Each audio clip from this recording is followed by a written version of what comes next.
I am a perfumer and I'm the founder of Providence Perfume Company, which is a natural perfumery located in Rhode Island.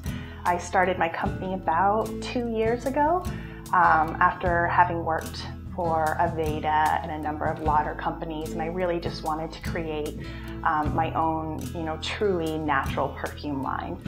I think nature smells amazing, so that's what I wanted to work with. Real flowers, real spices, real ingredients, no chemicals.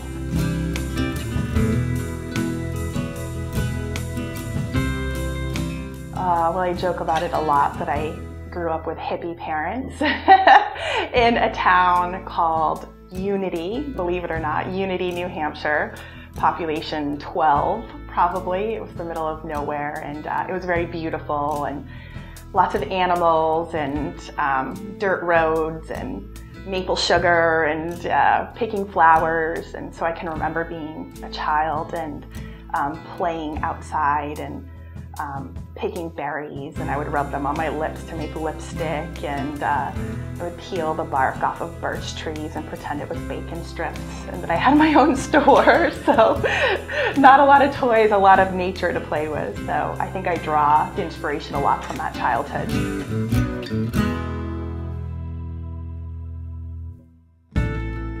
That's one of the things that I find most inspiring about being a perfumer, is sort of the creativity that I'm allowed to have, and that's what I draw from a lot when I'm creating blends. I like to create perfumes that are inspired by memories or times in my life or certain scents, and I always have to have some sort of creative inspiration that I'm drawing from when I'm blending, or I find my perfumes don't come out the way that I want them to. So constantly having this, concept or idea or inspiration of wanting to create a perfume that smells like Vermont in the summer, with this beautiful, sweet red clover absolute that I got, and the smell of grass and hay in the summertime, and the sort of, the honey aroma. Those are the kind of things that I like to try to capture in perfumes, little snippets of time. Or for example,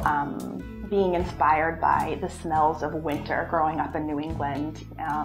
We used to have an old Volkswagen Bug, and we lived at the top of a dirt road in Unity, and the car would never make it all the way up to the top of the hill in the wintertime. So my brother and I would have to walk up with my parents in the snow and the freezing cold. And so I have lots of memories of listening to the snow crunch and smelling that sort of cold, ozone, snowy New England winter smell in the air, mixed with a little bit of wood smoke and wet mittens that smelled like wet wool. And so those are the kind of things that I find inspiring when I'm creating perfumes.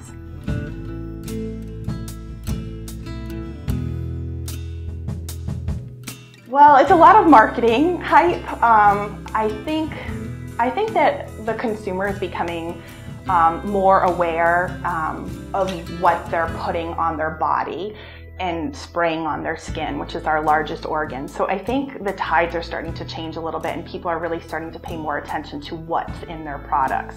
But it can be very confusing. I mean, when you listen to the notes that are listed for, common perfumes that you find in Macy's or something, for example, there's lots of things like cashmere woods and toasted marshmallow flour. And, these are not natural ingredients. These are sort of, made up marketing concepts for scents. So I'm sort of the opposite of that, in that I'm bringing it back to the actual ingredients. Gorgeous jasmine from Morocco, orange blossom from India, amazing ingredients that are now rare